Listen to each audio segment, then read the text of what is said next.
Hi guys! Welcome to Japan! In this travel episode, I spent a few short but very active days in Tokyo during Sakura season, also known as cherry blossom season.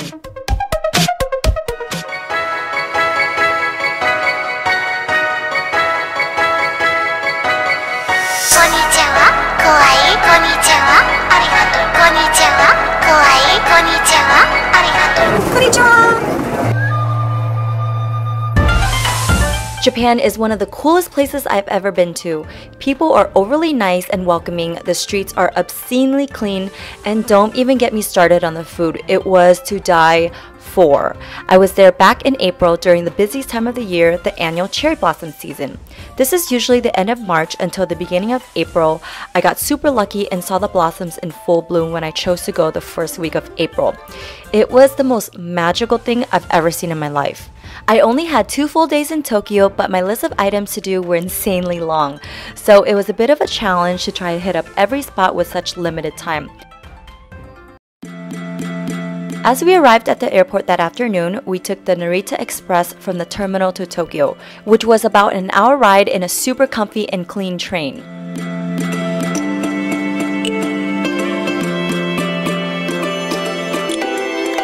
We stayed in Shinjuku, also known as Tokyo's red light district, but I had no idea until later that evening. Upon arrival to the hotel, I quickly showered and got ready for a big day of exploring. By this time, we were starving, so of course, when in Japan, eat sushi! We found our little sushi spot for everyone here is so nice and helpful, just like our waitress. I asked her to come here and help us pick something for dinner, and she's like, okay.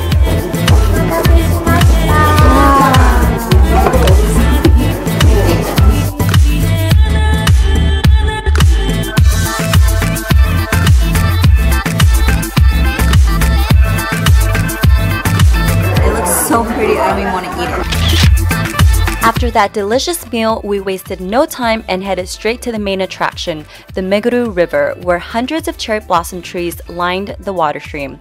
When I looked up the best places for sakura viewing, images of this kept popping up, and I thought to myself, there's no way it can be this beautiful, and was I wrong? Oh my goodness, I kind of lost my breath when I saw how gorgeous this view was.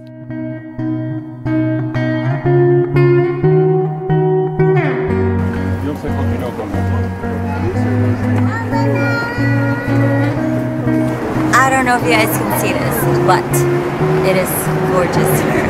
There's hundreds and hundreds of cherry blossom trees, and it's just so beautiful.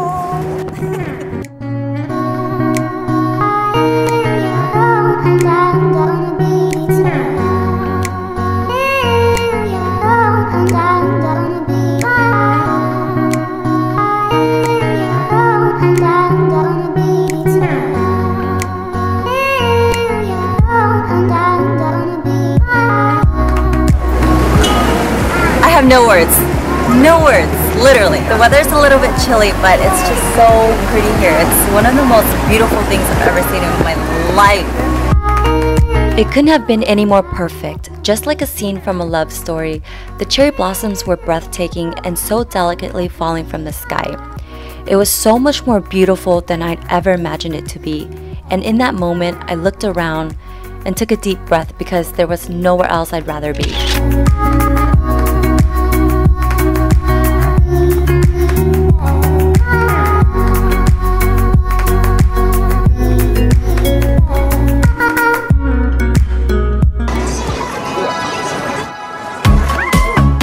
The next checkoff point was visiting Shibuya Crossing, which is a famous busy intersection, and with each green light, people cross the street like ants. It was such a phenomenal scene to watch. I was completely mesmerized by how insanely crazy it looked. Yet it was bizarrely organized. There were no traffic officers in sight, people never pushed, cars rarely honked, and all the local Japanese had this nonchalant aura about them. The only people freaking out were the foreigners, like me. I was in disbelief at how civilized this played out. Definitely something to experience when you're in Tokyo. We're pretty hungry, so we stumbled across this little ramen spot. Just gonna check it out, see if it's good.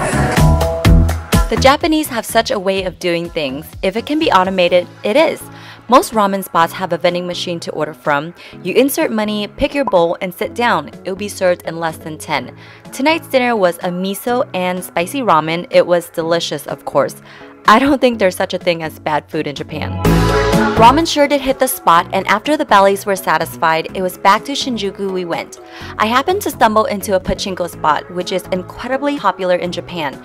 This is kind of like their casino, and although gambling for cash is illegal, the pachinko balls won for the games can be exchanged for tokens and prizes, which then can be exchanged for money. Voila! Hello Vegas!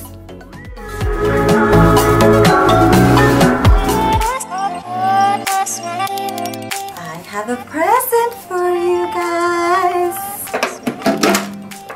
It's an iron. That morning we woke up pretty early to get the day started, but there was hardly anything open. Most restaurants starts at 10 or 11, so naturally I found my way into a drugstore full of makeup to kill time. Holy crap, I am literally in heaven. There's so much makeup and Japanese goodies and lashes and oh my gosh. Look at this. Lashes. Ramen round 2. I wanted to go rowboating on this beautiful lake through the cherry blossom trees, so we headed for the park. And I mentioned to you guys earlier that a lot of things are automated here, including taxi doors. How cool is that? I couldn't get enough of these little flowers. They were just simply magical. Fun fact, did you know that originally Japan gifted the US these beautiful sakura trees back in 1912 as a symbol of friendship? That's why we have a Spring Cherry Blossom Festival in Washington, D.C. every year, and that, my friend, is how we have cherry blossoms in our own backyard. Arigato, Japan! We're here. We made it to the spot to rowboats, but it got shut off. I guess it's too windy. I don't know, we're gonna hang out around here a little bit more and see if they open it back up, but chances are probably not. But we're here! I really wanted to row the boats and take pictures underneath the blossoms, but unfortunately, Mother Nature wasn't having it that day. It was ridiculously windy. Check out this clip of me trying to film for you guys. I was being attacked by my own weave. It was crazy. So obviously we had to divert to plan B, off to Harajuku.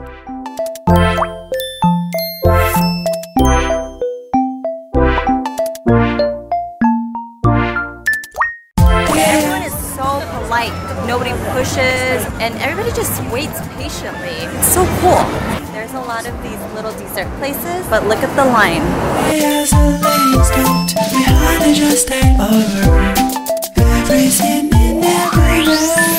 Harajuku was really lively with lots of shopping and places to hang out. We finished up there, headed back to the hotel, and quickly took off for a special omakase sushi dinner. This was one of those dining experiences that's renowned in Japan.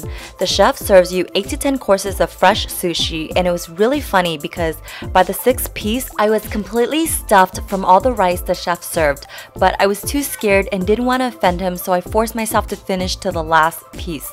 The chefs take their craft very seriously, and there is a huge sushi etiquette in Japan. You definitely do not want to criticize the chefs under any circumstances.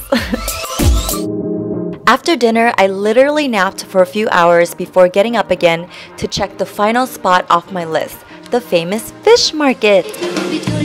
The market opens up at around 5 a.m. They mainly sell seafood, amongst other items such as fresh wasabi, fruits, and veggies. Here you will want to indulge in the famous sushi breakfast. It might sound kind of crazy, but trust me, it was so delicious. There's a really famous sushi restaurant here, but the wait is completely horrendous. You're talking at least a 2-hour minimum. You can see that the line is ridiculous. It's about 5 in the morning already, and I think people have been here since like 1 or 2 o'clock. That is one crazy line. I am definitely not getting in it. I grabbed a cup of coffee from a nearby vending machine and searched for another sushi spot that didn't require hours of waiting time.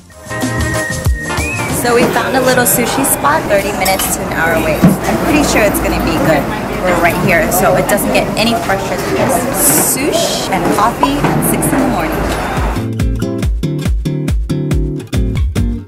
I think once we make it inside these foreign cleats, we're good. Hi!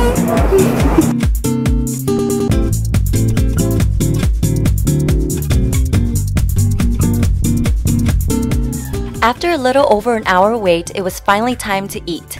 And you guys, it was completely worth it. The fish was so fresh, it kind of just melted in your mouth. And believe me, you will go home as a sushi snob because you won't be able to look at it the same ever again.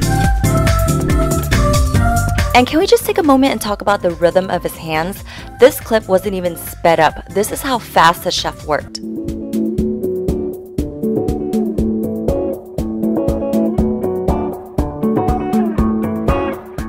Started our day at 5 and now we're ending it at 8, so that's it. It was time to say sayonara and it was bittersweet. I didn't want to go, but perhaps only spending a few days was just the perfect amount to give me something to come back for. 3 things I'm certain about Japanese people. They're perfectionists, they're disciplined, and they're amazing. Maybe I should chance it. Feel out of my Thank you for the hospitality, Japan. You left quite an impression. Will we still be dancing on shaky ground? Thank you guys for coming along with me on this destination. I hope you enjoyed this video. Stop by my blog at houseofcolorblog.com for lots of style, beauty, and travel goodies. Don't forget to like this video if you did, of course. Be sure to share and subscribe if you haven't already. And until next time, I'll see you guys around on the internet. Bye!